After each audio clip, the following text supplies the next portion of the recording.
Iran के प्रतिनिधिमंडल का एक बड़ा आरोप सामने आया। ये बड़ी खबर आपको बता दें, उन्होंने कहा है कि ईरान जब हम वापस जा रहे थे तो हमले की हमें आशंका थी और मौत के इसी डर से वापस जाने का जो रूट था वो हमने बदल लिया। ईरान के प्लेन पर हमला हो सकता था।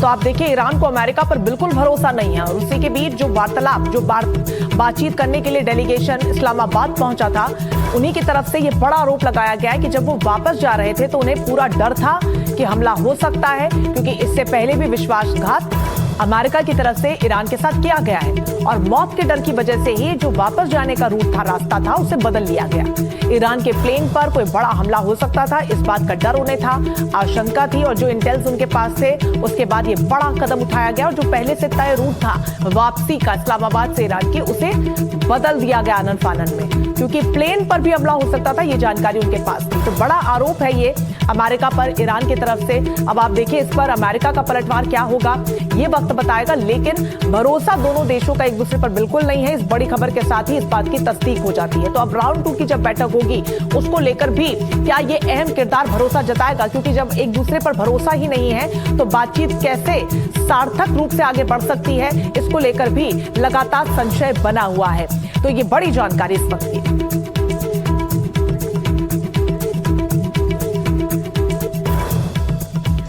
तो लगातार जो बयान है तनाव की स्थिति में वो सामने आ रहे हैं और मुख्य भूमिका भी अदा कर रहे हैं दोनों देशों के बीच पनपते रिश्तों को लेकर। इस बीच एक और बड़ी खबर आपको बता दें, अमेरिकी उपराष्ट्रपति जेडी वेंस का भी बड़ा बयान सामने आ गया है।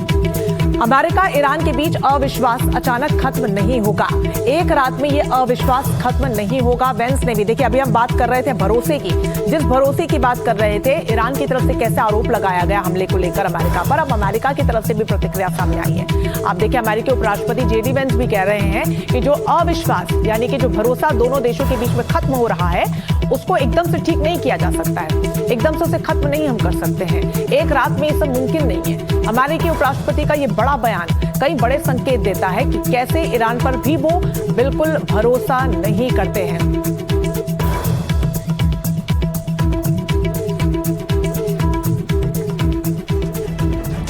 तो लंबी जंग के बाद अब ईरान और अमेरिका के बीच भरोसे का संकट भी आ गया है और इसका सबसे बड़ा कारण है ईरान का यूरेनियम माना जाना।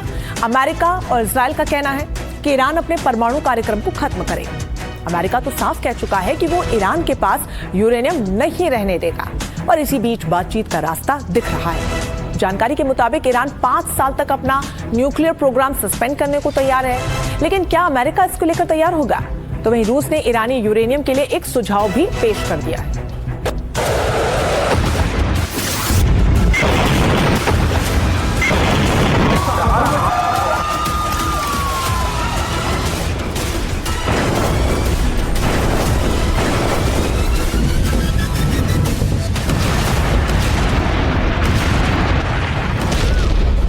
ईरान का यूरेनियम अमेरिका के लिए सिर दर्द बना हुआ है। ईरान कहता रहा है कि वो कोई बम नहीं बना रहा, बल्कि उसका परमाणु कार्यक्रम ऊर्जा और मेडिकल रिसर्च जैसे क्षेत्रों के लिए है। लेकिन अमेरिका और उसका साथी इजराइल ये मानने को तैयार नहीं है।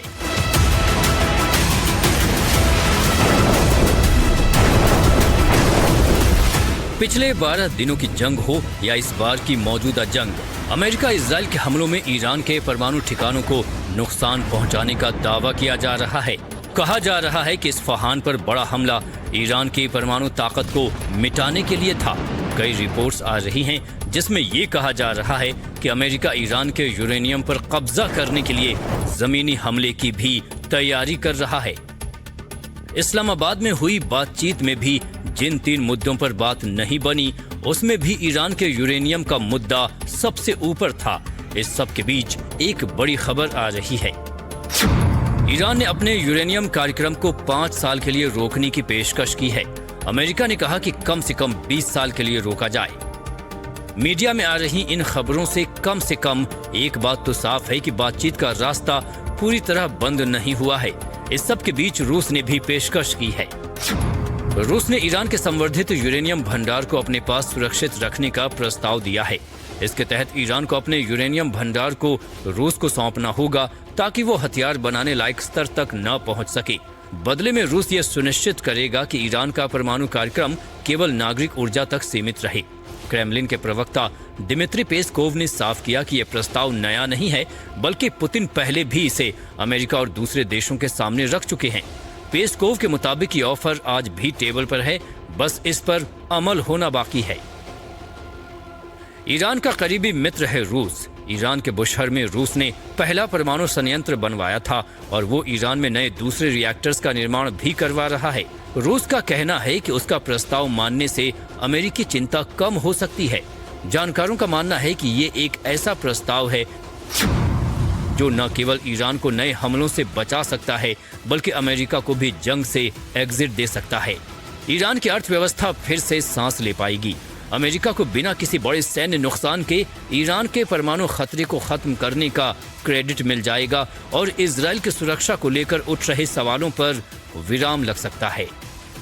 चाहे उसमें नतांज हो, फोर्दो हो, इस्फहान हो, पार्चीन रिसर्च सेंटर हो, इन सब के ऊपर इजराइल और अमेरिका ने इस युद्ध में बार बार और भयंकर अटैक किए हैं। तो अब उसको ये डर लग रहा है कि कहीं ऐसा ना हो कि मेरा यूरेनियम मेरे हाथ से चला जाए, लिहाजा वो अब इसे किसी सेफ कंट्री में देना चाहते हैं। वो है रशिया, क्योंकि रशिया से उसे इंटेलिजेंस मदद भी मिल रही है और उसे इंफ्रारेड वो मिसाइल्स भी शायद मिली है जिससे वो F-35 को गिरा सका।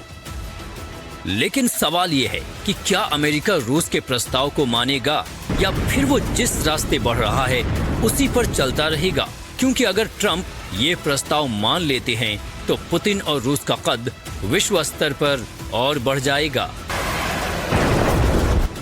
Bureau report, NDTV India.